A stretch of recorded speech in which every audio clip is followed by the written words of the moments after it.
Then module DD316, modern political ideas, chapter 9. Ambivalent citizenship in indigenous communities in the United States citizenship, page 182. Different approaches to citizens. Richard and Roosevelt represent different perspectives on the history of citizenship of the United States and the ideas surrounding it. While for some kind, like Roosevelt, American citizenship was seen as emancipatory, a source of freedom. For others, this was not the case. In her book, An Indigenous People's History of the United States, Roxanne Dunbar-Ortiz demonstrates how this context is the same facts and dates can be understood differently. Writing the US history form, an indigenous people's perspective requires rethinking the consensual national narrative. That narrative is wrong or deficient, not in facts, dates, or details, but rather in its essence. The different essence can be seen, for example, in the ideas behind the two key laws to be discussed in the next section: the Dawes Act and Indian Citizenship Act. Fighting for rejecting citizenship. Some of those with indigenous heritage have fought for access to full and equal citizenship. Some have fought against the imposition of citizenship, recognizing its contested history and a range of experiences useful in developing a broader understanding of the idea of modern citizenship. In this section, we will consider two laws in the progress towards full, equal, and universal citizenship. These two laws also show different aspects of the underlying ideas of United States citizenship. 4.1 Citizenship and Private Property, Dawes Act. The relationship between the ideas of citizenship rights and of private property in the United States can arguably be traced back to the legitimation stories offered for the colonization of the Americas. The most famous of these is espoused by John Locke in his discussion on property in Two Treaties of Government, 1683. Locke claimed that as people who were living in North America at the time did not use European-style farming techniques, they could not really be understood to own the land on which they lived. Locke had never actually been into North America himself. This and similar arguments provided justification for the appropriation of land in Northern America and elsewhere. The connection between land use, private property, and citizenship in the United States persisted and was not formalized in the 1887 General Allotment Act, also known as the Dawes Act. The complete text of the Act is as follows: an Act to provide for an allotment of land in severalty to Indians on the various reservations, and to expand the protection of laws of the United States and the treaties of the Indians, and for other purposes. 183. This thereby provided a new route to United States citizenship for qualifying people who were living in US-controlled territories without United States citizenships. Most of those people were at the time living in the lands controlled by national groups. By the Laws Act meant that those territories that were held in common by other nations would be divided up. Some of the land would have been given to the individual tribe members and families to their own private property, along with giving those individuals United States citizenship. The rest of those lands would then be available for more general private purchase.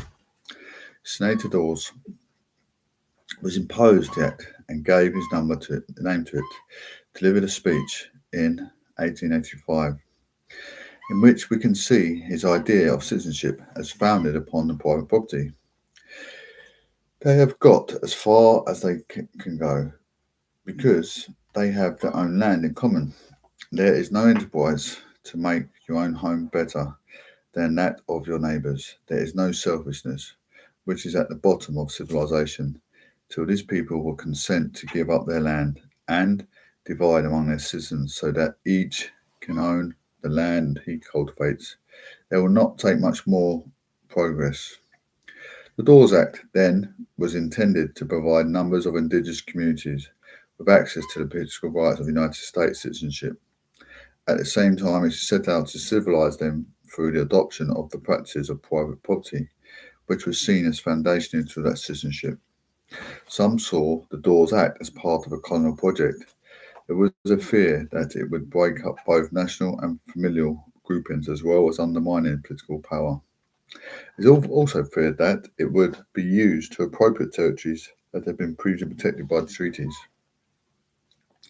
This fear was realised as large tracts of land were released for private purchase. Michael's 1998, page 1576. This contributed to further resistance among those affected by the coming of United States citizenship, universal citizenship, the Indian Citizenship Act. In the early 20th century, there was a severe poverty among indigenous communities, many members of which were still not citizens of the United States. Some had fought for access to citizenship. Others had obtained citizenship but then been blocked from the full use of its rights.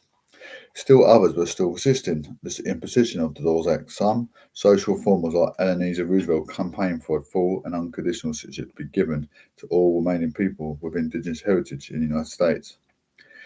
She and others hoped that this would provide political rights as well as access to the social and economic rights of American citizenships. Others, such as Clinton, Ricard campaigned against this. Ricard, rational for his opposition to such citizenship, can be seen in this excerpt from his memoirs. United States citizenship was just another way of absorbing us and destroying our customs and our government.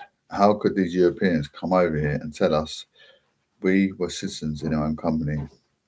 We had our own citizenship. We did not want or need the white man's type of citizenship. We feared citizenship would also put our treaty status in jeopardy and bring taxes upon our land. How can a citizen have a treaty with his own government? To us, it seemed that the United States government was just trying to get rid of its treaty obligations and make us into taxpaying citizens who could sell their homelands and finally end up in the city slums. We knew some white people were sincere in backing the Indian citizenship bill because they were trying to do what they felt was right by us. They just did not look far enough into the future and did not understand our feelings in this matter. Ricard, 1973. Despite campaigns like that of Ricard, in 1924, the Indian Citizenship Act imposed citizenship upon all people of indigenous heritage in the United States who did not yet have it. The full text of the Indian Citizenship Act is as follows. Be it enacted by the Senate and House of Representatives of the United States of America in Congress assembled, that all non-citizens Indians born within the territorial limits of the United States be, and they are hereby declared to be citizens of the United States, provided that the granting of such citizenship shall not be in any manner impair or otherwise affect the right of any Indian to tribal or other property. In response to the passing of the 1924 Indian Citizenship Act, the leadership of the Haudenosaunee Confederacy, the group of 6 nations on the American continent's east coast, of which Tuscarora are one, sent a letter to the US government stating that they were not, had never been, and did not intend to become United States citizens. Sometime after the adoption of the Act, in her regular magazine column, Eleanor Roosevelt expressed her regret for not listening to the perspectives of those leaders who had warned her about implications, she wrote. Under the guise of giving them the right to citizenship, we are allowing predatory interests, sometimes state interests, sometimes groups or individuals to despoil their lands. Through examining the different perspectives that people at the time had with regard to both Dawes Act and Indian Citizenship Act, it is possible to see the way in which a person's position and context can affect the development of political ideas. This includes having different political ideas about a concept as core as modern citizenship. The historical context of United States citizenship has implications for how citizenship is experienced today. Right, Brave, get out. Ongoing struggles. Today, people continue to have complicated relationships with United States citizenship. In this final section, we will consider their every different contemporary illustrations of this. First, we will meet Sharice Davids and Deb Horland, who have been landed as the two first Native American women to serve in the United States Congress. Then we will meet the Iroquois Nationals lacrosse team, who forewent the 2010 World Lacrosse Championship to avoid travelling to Manchester, UK, using the United States passports. Finally, we'll meet some of those protesting the plan for the Dakota Access Pipeline to run through the land of the Standing Rock Sioux. Each of these struggles is different and they represent different aspects and different understanding of each idea of United States citizenship.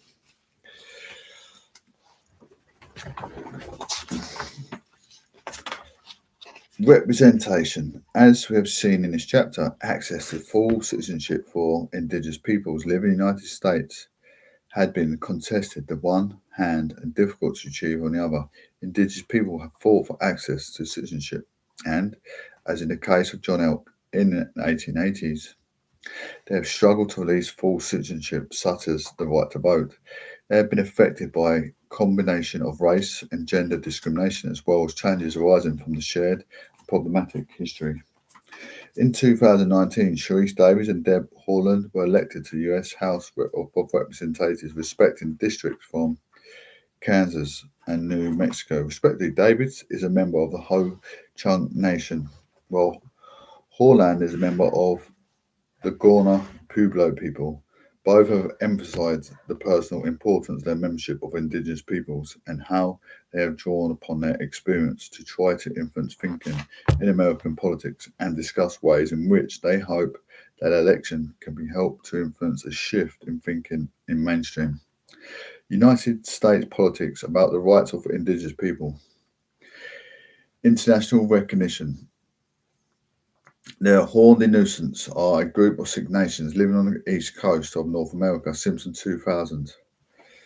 They have also often been referred to as Iroquois. They have had their own recognised travel and identity documents since the 1920s and have used them for international travel since that time. Today, their travel documents are sometimes recognised and sometimes not recognised, and the discretion of the receiving country. The implications of this could be seen in 2010, when the World Lacrosse Championship was held in Manchester in the United Kingdom, Bloom 2017.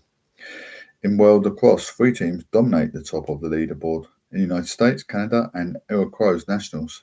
The Iroquois Nationals is the national team of the Haudenosaunee. The team members of the Iroquois Nationals may be citizens of the United States and Canada. But when they play lacrosse, they play against the United States or Canada, Marquis 2011. In 2010, this situation came to a head. The Iroquois team travelled to New York in order to fly to Manchester at the airport.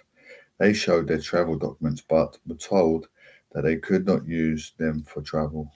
They were informed that they would have to use their US and Canadian passports, but the team were travelling in order to play Iroquois against teams of US and Canada. The team played some local friendly games and went home. They forfeited their place on the leaderboard. The story of the Iroquois Nationals, in this case, shows how Indigenous persons, citizens, is not only a matter for concern with the United States, but also affects and is affected by their position in an international community. Dakota Access Pipeline. The Dakota Access Pipeline, DAPL, is a project to lay pipe carrying crude oil from the northeast to the southeast of the United States in Salmon 2016. In 2017, work began to lay pipe through the land of cultural and religious importance of the Standing Rock of the Sioux Nation, which would include passing the pipe under the nation's sole drinking water supply.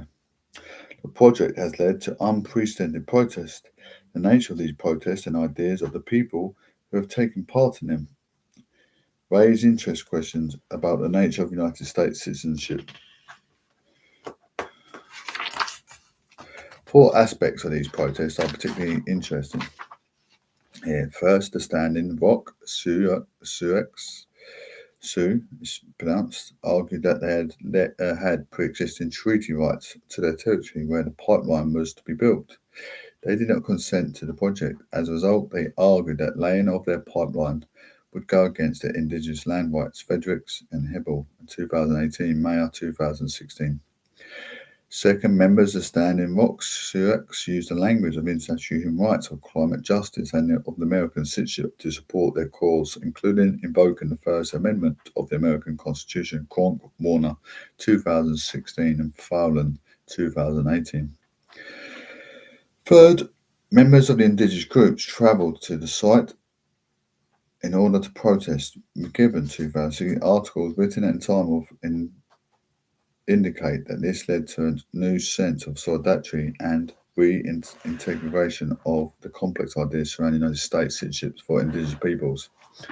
Fourth, it was not only indigenous individuals who became involved, people from a variety of backgrounds joined the protests, including clergy, military veterans, elected representatives, and ordinary citizens. Garcia, 2016, 11, 2000. People argued, for example, that both state and private power was being appropriately used in the DAPL project. This situation, like others described in this chapter, is extremely complex considering it in the context of the history of relationship between people with indigenous heritage and the United States. Citizenship can help us to rethink dominant approaches to the idea of citizenship. Conclusion: modern citizenship is often framed as unambiguously emancipatory and to be celebrated. Yet from this chapter, presentation of different accounts of citizenship in the United States, we can see that the situation is in fact more complex. Today, modern citizenship dominates in many parts of the world. It is primary form of political membership recognised in the international system. Modern citizenship represents the central way of allocating legal identity, of securing rights, and of enforcing duties. It is a primary way of organising political memberships. The diverse approach to this form of citizenship we have encountered in this chapter provide a fuller, richer, and more nuanced picture of the ideas of citizenship, both in the United States and more broadly. This also helps to illustrate the more general importance of examining political ideas from different perspectives and through the lived realities of those affected by them in a variety of ways.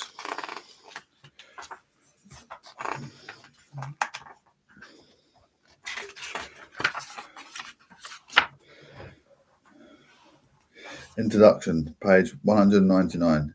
We hope to see Europe, where men of every country will think as much of being a European as of belonging to their native land, and that without losing any of their love and loyalty of their birthplace. We hope wherever they go in this wide domain, to which we set no limits in the European continent, they will truly feel, here I am at home. I am a citizen of this country too. Europe will not be able to be made all at once or according to a single plan. It will be difficult through concrete achievements which first create a de facto solidarity. The 1992 Maastricht Treaty formally introduced the idea of a common European Union citizenship. However, it was not a new one. Ideas of a united Europe of citizens had been discussed during the Second World War and the years immediately afterwards. In 1948, at the Hague Congress, a meeting of around 750 political, religious, and civil leaders called for United Europe with European citizenship and European passports. Mass 2014. The idea of European citizenship that united the people of Western Europe become an aspiration for many European leaders.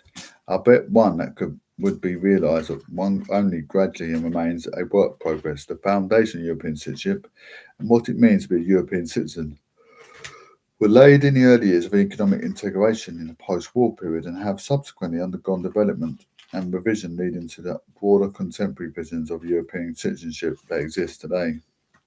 This chapter will examine European citizenships and the way it has developed since the establishment of European coal and steel community of 19th, focusing on predominantly on top-down ideas of European citizenship.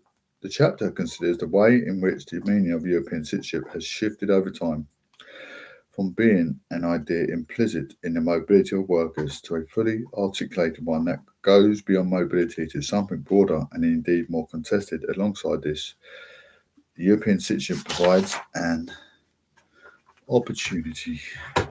We'll leave it here. Thank you, ladies and gents. Page 200.